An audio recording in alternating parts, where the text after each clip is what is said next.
دیکھیں یہ ایک مسئلہ لوگوں کو بڑا پیش آتا ہے.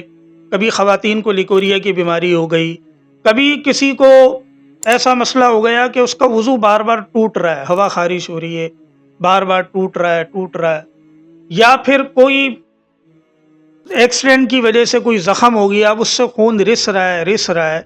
اب وہ نماز کیسے پڑھے گا؟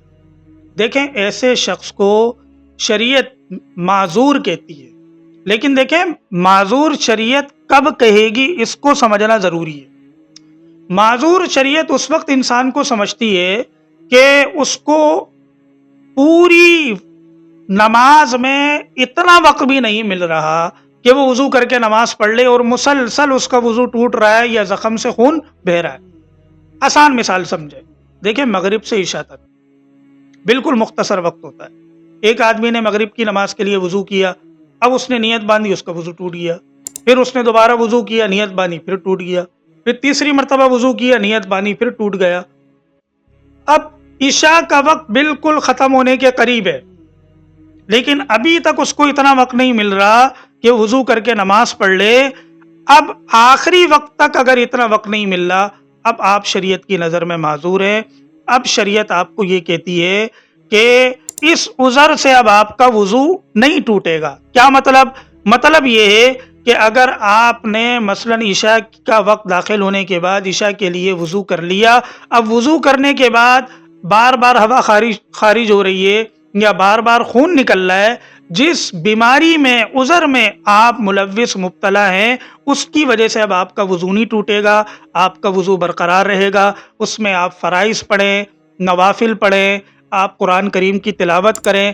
لیکن اگر کسی اور وجہ سے وضو ٹوٹ گیا، مثلا آپ نے عشاء کا وقت داخل ہونے کے بعد جو ہے وہ وضو کیا، اب آپ کے زخم سے خون بہہ رہا تھا، لیکن اب آپ شریعت کی نظر میں معذور بن گئے کہ آپ کو اتنا وقت نہیں ملا پورے وقت میں کہ آپ وضو کر کے نماز پڑھ لیں. اب شریعت کہتی ہے کہ اس وجہ سے آپ کا وضو نہیں ٹوٹے گا، لیکن اگر آپ سو گئے تو ظاہر ہے آپ کا وضو ٹوٹ جائے گا. لیکن اس عذر کی وجہ سے وضو نہیں ٹوٹے گا. کب تک نہیں ٹوٹے گا؟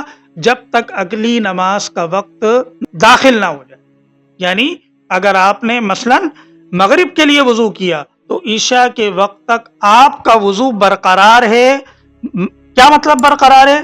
کہ جس عذر میں آپ مبتلا ہیں اس عذر کی وجہ سے تو نہیں ٹوٹے گا، کوئی اور وجہ ایسی پائی گئی جو آپ کا عذر نہیں لیکن اس سے وضو ٹوٹ جاتا ہے تو اس کی وجہ سے وضو ٹوٹ جائے گا. دیکھیں معذور کی فہرست میں داخل ہونا ذرا مشکل ہے. شریعت یہ دیکھتی ہے کہ بھئی آپ کوشش کریں اور بالکل آخری وقت کا انتظار کریں. ایسا نہیں کہ آپ نے ابھی وضو کیا 2-3 دفعہ ایسا ہو گیا، عموماً ایسا ہوتا نہیں، اب آپ اپنے آپ کو معذور سمجھ لیں. نہیں، شریعت یہ کہتی ہے کہ بھئی آخری وقت تک آپ کوشش کرتے رہیں. اگر نہیں مل پا رہا وقت، اب آپ معذور کی فہرست میں داخل ہو گئے. لیکن اب آپ اس فہرست سے نکلیں گے کب؟ تو شریعت یہ کہتی ہے اب جب ایک نماز کا وقت اس طرح گزر جائے کہ آپ کا وضو دوبارہ اس عذر سے نہ ٹوٹے، اس زخم سے خون نہ بہے، آپ کو ہوا خارج نہ ہو، لیکوریا کا مرض ختم ہو گیا، اب پوری نماز کے وقت میں ایسی کیفیت آپ کی دوبارہ نہیں ہوئی، یہ عذر آپ کو دوبارہ پیش نہیں آیا، تو اب شریعت یہ کہتی ہے کہ اب معذور کی فہرست سے اب آپ نکل گئے. اب آپ ایک عام فرد کی طرح جو ہے ہر چیز سے، جن چیزوں سے وضو ٹوٹتا ہے ان سے آپ کا بھی ٹوٹ جائے گا. تو دیکھیں اس کو سمجھنا ضروری ہے کہ انسان معذور بنتا کب ہے، معذور کی فہرست میں داخل کب ہوتا ہے اور فہرست سے کس طرح نکلتا ہے.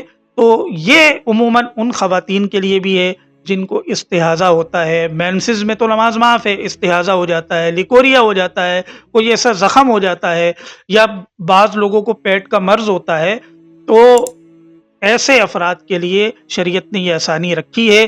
لیکن اس کو سمجھنا بہت ضروری ہے. اگر آپ سمجھ لیں گے تو انشاءاللہ یہ ہے کہ پھر آپ کو پریشانی نہیں ہوگی.